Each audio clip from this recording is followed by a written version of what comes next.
Capítulo 6. Antes de tudo é necessário que a alma se purifique dos pecados mortais. Libertar-se do pecado deve ser o primeiro cuidado de quem quer purificar o coração, e o meio de fazê-lo se depara no sacramento da penitência. Procura o confessor mais digno que possas achar.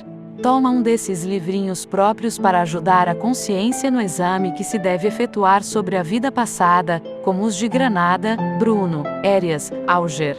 Lê-os com atenção, notando, ponto por ponto, tudo em que ofendeste a Deus desde o uso da razão e, se não confias em tua memória, assenta por escrito o que notaste depois do exame.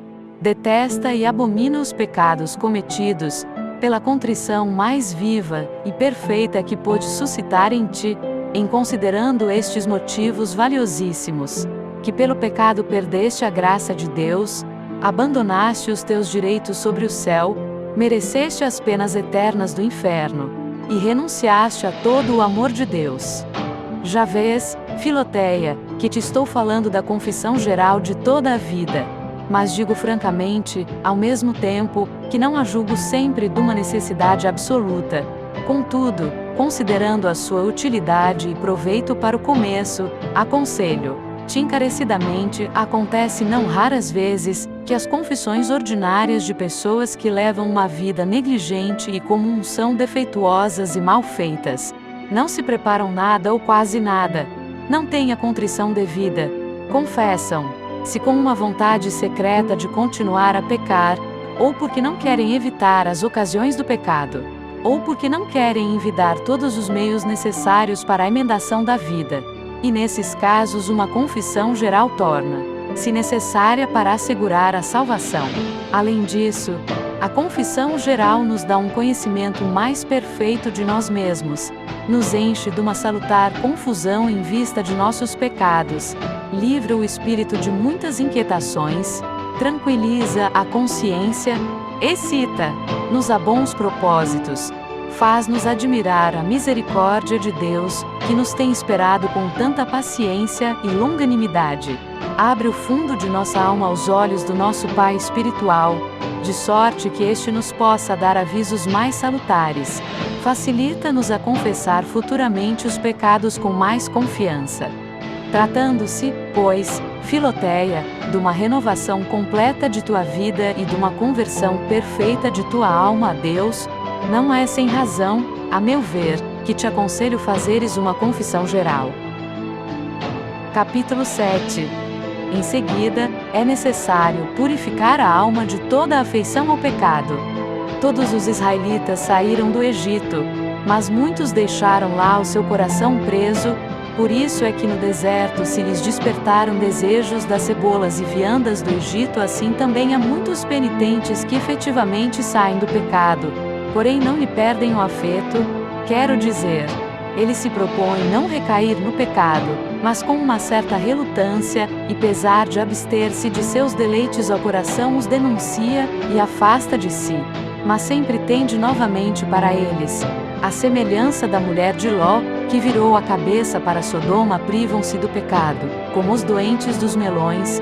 É verdade que não os comem com medo da morte, de que o médico os ameaçara, mas aborrecem-se da dieta, falam dela com aversão e não sabem o que fazer.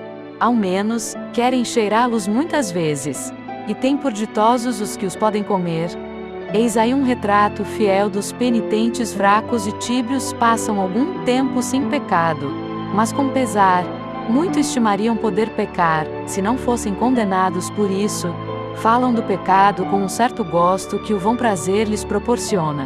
E pensam sempre que os outros se satisfazem e deleitam cometendo renuncia a alguém na confissão a propósito de vingar-se, mas daí a pouco vê-las numa roda de amigos, conversando de bom grado sobre o motivo de suas queixas. Diz que sem o temor de Deus faria isso ou aquilo, que a lei divina, quanto a esse ponto de perdoar os inimigos, é muito difícil de observar. Que provesse a Deus que fosse permitida a vingança. Ah! Quão enredado está o coração deste mísero homem pela afeição ainda que livre do pecado.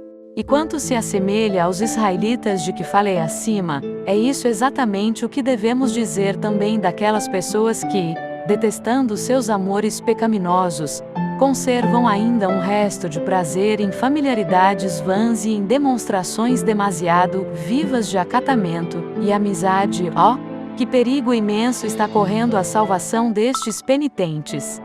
Portanto, Filoteia, uma vez que aspira sinceramente à devoção, não só deves deixar o pecado, mas é também necessário que teu coração se purifique de todos os afetos que lhe foram as causas e são presentemente as consequências, pois, além de constituírem um contínuo perigo de recaídas, enfraqueceriam a tua alma e te abateriam o espírito. Duas coisas que, como deixei dito, são irreconciliáveis com a vida devota a essas almas, que, tendo deixado o pecado, são tão tíbias e vagarosas no serviço de Deus, assemelham-se a pessoas que têm uma cor pálida. Não é que estão verdadeiramente doentes, mas bem se pode dizer que seu aspecto, seus gestos e todas as suas ações estão doentes. Comem sem apetite, riem sem alegria, dormem sem repouso, e mais se arrastam do que andam deste modo aquelas almas, em seus exercícios espirituais, que nem são numerosos nem de grande mérito, praticam o bem com tanto dissabor e constrangimento, que perdem o brilho e graça que o fervor dá às obras de piedade.